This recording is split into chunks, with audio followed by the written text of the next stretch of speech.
Interesting cultural distinction here on page 46. The Exarch, the Resh Galusa, said to Rav Sheshet, "Although you are elderly sages, the Persians are more expert than you with regard to the required etiquette at meals. The Persian custom is that when there are two divans, so the tradition was that people would sort of eat while reclining on these divans. The greater reclines first, and the second to him above him. So one guy sort of drapes himself over to eat, and the second guy would be that way, above his head.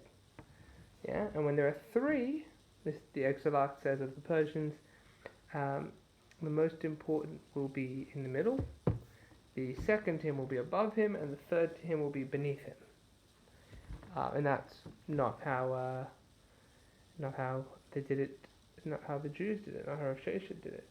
So Rav Sheshet said to him, he objected, if he wishes to speak with the one above him, so he must straighten up and sit to speak to him. So there's an issue with this. So the greater man, the man who's sitting at the with his head to the other gentleman's feet, if he wants to speak to the guy, he has to sort of sit up and turn to address him. And the Exarch answered him, Persians are different as they signal with gestures. So the Persians speak with their hands during meals, so he doesn't need to get up. There are some also some differences with the waters. When do they begin their washing?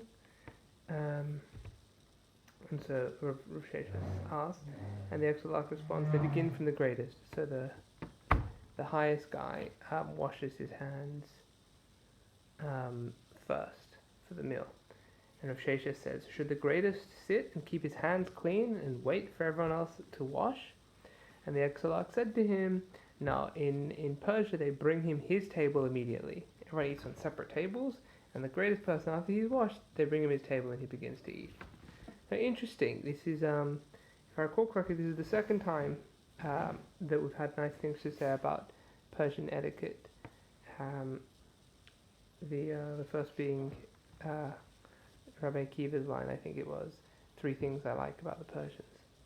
So interesting. I find it really compelling when the Gemara talks about the customs of surrounding nations in a positive way, because it's like, you know, you can always trust a man who's saying nice things about his enemy. You know what I mean? So well done to the Persians yet again. It's another point to them.